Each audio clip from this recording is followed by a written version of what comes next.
আচ্ছা, বিষয়টা হচ্ছে যুবশ্রী প্রকল্প, যে পুরনো বেকার ভাতা পশ্চিমবঙ্গ রাজ্য সরকারের প্রকল্প, অনেক বছর থেকে যে প্রকল্প চলছিল, সেই প্রকল্পে 2 মাসের টাকা বাকি রয়েছে। এবং তার পাশাপাশি যুবসাথী প্রকল্প, যে প্রকল্প অন্তর্বর্তী রাজ্য বাজেটে পশ্চিমবঙ্গ রাজ্য সরকার ঘোষণা করেছিল, সেই মতো করে যুবসাথী প্রকল্পের প্রতি মাসের যে 1500 টাকা দেওয়া, সেটা কিন্তু শুরু হয়ে গেছে। আপনারা অনেকেই সেই টাকা পেয়েও গেছেন। এবার নতুন করে একটা আপডেট চলে এসেছে, সেই আপডেটটা আপনার সঙ্গে শেয়ার করব। এবং যে প্রশ্ন আপনাদের মনের মধ্যে রয়েছে, যে যারা যুবশ্রী প্রকল্পে টাকা পাচ্ছিল, পেয়ে চলেছে, তারা কি যুবসাথী প্রকল্পের টাকা পেতে পারে?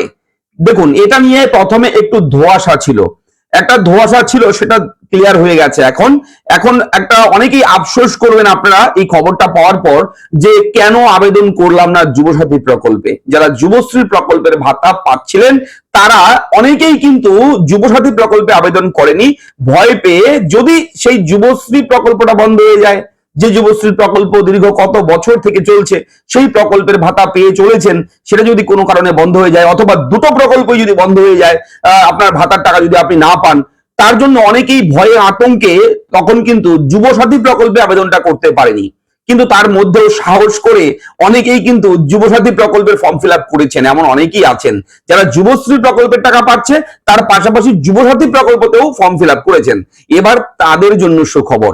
হ্যাঁ, খোদ পশ্চিমবঙ্গ রাজ্যের মাননীয় মুখ্যমন্ত্রী মমতা বন্দ্যোপাধ্যায় কিন্তু ইতিমধ্যেই প্রেস মিডিয়া কনফারেন্সে কিন্তু বলে দিয়েছেন যে যুবশ্রী প্রকল্পে যারা টাকা পাচ্ছেন, তারাও যুবসাথী প্রকল্পের টাকা পাবে। হ্যাঁ, এটা একদম আমার কথা নয়, এটা পশ্চিমবঙ্গ রাজ্যের মুখ্যমন্ত্রীর কথা। ঠিক আছে, একটু ভিডিও ফুটেজটা দেখাচ্ছি, দেখলে বুঝতে পারবেন। আপনার ভিডিও ফুটেজটাকে দেখুন, কি বলেছেন পশ্চিমবঙ্গ রাজ্যের মুখ্যমন্ত্রী। 1,500 করে আমরা, যেটা প্রায় 1 কোটি যুবকদের, যাদের বয়স 21 থেকে 40 বছরের মধ্যে, যারা স্কলারশিপ পায়, পাক, কোনো অসুবিধে নেই। স্কলারশিপের টাকার সাথে এর কোনো সম্পর্ক নেই, কারণ আমাদের অনেক স্কলারশিপ আছে: কন্যাশ্রী, শিক্ষাশ্রী, যুবশ্রী, মেধাশ্রী, স্মার্ট কার্ড, সবুজের স্বপ্ন, তরুণের স্বপ্ন, রূপশ্রী। আমাদের 100টার ওপর স্কিম আছে, সামাজিক স্কিম, সেটা তো পাবেই। এটা আমরা বেকার ভাতা হিসেবে নয়। সে যখন পড়াশুনো করবে, পড়াশুনো করা স্কলারশিপ সে পাচ্ছে, কিন্তু তার একটা গাড়ি, মাধ্যমিক পাস কেন বলেছি, তার একটা হাত খরচের জন্য এইটা আমরা দেব যতদিন সে চাকরিটা না পাচ্ছে, এবং তার মধ্যে কর্মসংস্থান পেয়ে যাবে, হয়ে যাবে। অলরেডি আমরা 2 কোটি ছেলে মেয়েদের চাকরি দিয়েছি, আর মোদী সরকার বলেছিল প্রতি বছর 2 কোটি ছেলে মেয়েদের চাকরি দেবে। ইন্ডিয়ার জাতীয় গড় 40% বেকারি বেড়েছে, আর বাংলার জাতীয় গড় 40% বেকারি কমেছে। বাংলায় মনে রাখবেন, দেশের দারিদ্র সীমার ওপরে সংখ্যা বেড়েছে, আর বাংলায় দারিদ্র সীমার নিচে যারা ছিল, তাদের প্রায় 1,75,00,000 মানুষকে আমরা দারিদ্র সীমার ওপরে নিয়ে এসেছি। দেখলেন, বুঝতেই পারলেন আপনারা যে যুবশ্রী প্রকল্পের টাকা পেলেও যুবসাথী প্রকল্পের টাকা পাওয়া যাবে। পশ্চিমবঙ্গ রাজ্য সরকার যখন অন্তর্বর্তী রাজ্য বাজেট ঘোষণা করেছিল, তখন কিন্তু বলেছিল যে এডুকেশন পারপাস, শিক্ষামূলক যে স্কলারশিপ গুলো রয়েছে, যারা এডুকেশন রিলেটেড কোনো কিছু টাকা পায়, তাদের কিন্তু যুবসাথী বন্ধ হবে না, তারা যুবসাথী পাওয়ার যোগ্য। তো যুবশ্রী প্রকল্পটাও কিন্তু এডুকেশন পারপাস দিচ্ছিল, সেই প্রকল্পটাও কিন্তু শিক্ষামূলক একটা প্রকল্পের টাকা। ঠিক আছে, এবং সেটা প্রতি মাসে টাকা 1500 টাকা পাওয়া যায়। এবং যেহেতু ঐক্যশ্রী, কন্যাশ্রী, ঠিক আছে, এই সমস্ত প্রকল্প রয়েছে, Swami Vivekananda merit cum scholarship, এই ধরনের স্কলারশিপ যারা পাচ্ছেন, তারাও যুবসাথীতে আবেদন করতে পারবে, এটাও বলেছিল।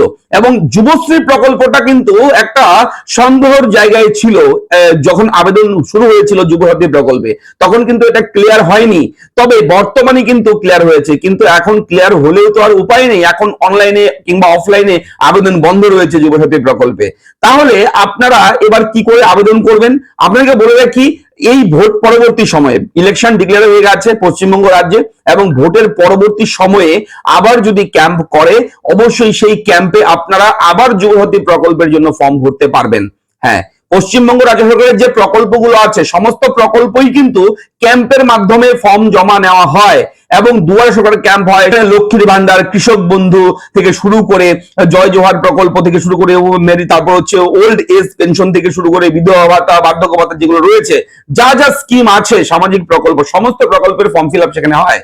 সেই জায়গায় দাঁড়িয়ে আপনারা বুঝতেই পারছেন যে বর্তমানে যে যুবসাথী প্রকল্প বন্ধ রয়েছে আবেদন, এবং সেটা যখন ক্যাম্প হবে পশ্চিমবঙ্গ রাজ্যে তখন কিন্তু সেইখানে আপনারা আবার সেই ফর্মটাও ফিল আপ করতে পারবেন, তখন আবেদন করতে পারবেন, কিন্তু বর্তমানে কিন্তু অ্যাপ্লাই করতে পারবেন না। আরেকটা আপডেট, সেটা হচ্ছে যুবসাথী প্রকল্পে প্রচুর মানুষের অ্যাকাউন্টে এখনো টাকা ঢোকেনি, অনেকেই মেসেজ পায়নি, অনেকে মেসেজ পেয়েছে টাকা পায়নি, এরকম সমস্যা অনেকের আছে। যদি এরকম সমস্যা থেকে থাকে আপনাদের কমেন্ট করে আমাদের জানাবেন। তবে আপনাদেরকে সূত্র মারফত যে খবর সেটা জানিয়ে রাখি যে 1 এপ্রিলের আগে এই মার্চ মাসের মধ্যেই আপনাদের যুবসাথী প্রকল্পের টাকা কিন্তু সবার অ্যাকাউন্টে ঢুকে যাবে। ইতিমধ্যেই উপর থেকে কিন্তু অর্থাৎ মুখ্যমন্ত্রী দপ্তর থেকে কিন্তু একদম যারা এই ফাইন্যান্স ডিপার্টমেন্টে এই দায়িত্বে রয়েছে, ফাইন্যান্সিয়াল এই যুবসাথী প্রকল্পের আপডেট, যুবসাথীর টাকা ট্রানজেকশন লেনদেনের মধ্যে যারা রয়েছে, দপ্তর রয়েছে, তাদেরকে কিন্তু সরকার একদম কড়াকড়ি ভাবে কিন্তু অর্ডার করে দিয়েছে সবার অ্যাকাউন্টে যাতে করে টাকা ঢুকে যায়, যারা আবেদন করেছে, যারা এলিজিবল রয়েছে, সবাই যাতে করে এই যুবসাথী প্রকল্পের টাকা পায়, যাতে করে কেউ বঞ্চিত না হয়। অর্থাৎ ইতিমধ্যেই তৎপর শুরু করে দিয়েছে, তৎপর অলরেডি আগের থেকেই খুব স্পিডে চলছে সমস্ত ডেটা এন্ট্রির কাজ, এখন আরো জোর কদমে চলছে ডেটা এন্ট্রির কাজ, এবং প্রতিদিন কেউ না কেউ যুবসাথী প্রকল্পের টাকা পেয়ে চলছে। ঠিক আছে, এখনো পাচ্ছে, গতকালকেও পেয়েছে, আজকেও পেয়েছে, আপনারা দেখে নেবেন, অনেকেই পেয়েছেন আজকে, কালকে, পরশু তরশু, আপনারা পেতেই থাকবেন এই টাকাটা। ঠিক আছে, যারা যারা যোগ্য তাদের অ্যাকাউন্টে টাকা রিলিজ করতেই চলেছে ধাপে ধাপে ধাপে ধাপে। ঠিক আছে, ডেটা এন্ট্রি যেগুলো হচ্ছে তাদেরকে টাকা পাঠিয়ে দিচ্ছে, যেটা ভেরিফিকেশন করছে, ডকুমেন্ট গুলো দেখে নিচ্ছে যে সব ঠিকঠাক আছে কিনা, বয়সগুলো মিলিয়ে দেখে নিচ্ছে যে কারো বয়স কম কিনা, কারো বয়স বেশি কিনা, সেগুলো মিলিয়ে দেখে নিয়ে তারপর টাকাটা রিলিজ করে দিচ্ছে। অবশ্যই ঘাবড়াবেন না, দুশ্চিন্তা করবেন না, সবার অ্যাকাউন্টে টাকা ঢুকে যাবে। তো এই হচ্ছে আপডেট, যুবশ্রী প্রকল্পের টাকা পেলেও যুবসাথী প্রকল্পের আপনারা টাকা পেতে পারেন। এটা আশা করি আপনারা বুঝতে পেরেছেন, ক্লিয়ার হয়েছে। অনেকেই অবশ্যই এখন কমেন্ট করবেন, দাদা এটা আগে বললে তো হতো, ভালো হতো, আমরা আবেদন করতে পারতাম, কিন্তু করার কিছু নেই, কেউ বলতে পারেনি তখন। ঠিক আছে, শুধু আমি না, কেউ বলতে পারেনি, কেননা সরকারি বিজ্ঞপ্তিতে এরকম ভাবে নোটিফিকেশনে এরকম ভাবে ছিল লেখাটা যে শুধু স্কলারশিপ যারা পাচ্ছে এডুকেশন পারপাস তারাই পাবে এই যুবসাথী প্রকল্প, তাছাড়া অন্য স্কিমে যারা পাচ্ছে টাকা তারা পাবে না, এটা আগে ছিল। তবে এখন যেহেতু পশ্চিমবঙ্গ রাজ্যের মাননীয় মুখ্যমন্ত্রী মমতা ব্যানার্জি নিজের মুখে যেহেতু বলেছেন, সেহেতু এটা এখন একটা বিষয়, আফসোস করার মতোই বিষয়, কেননা অনেকে আবেদন করেনি, যুবশ্রী প্রকল্পে যারা ভাতা পাচ্ছিলেন তারা অনেকেই যুবসাথীতে আবেদন করেনি।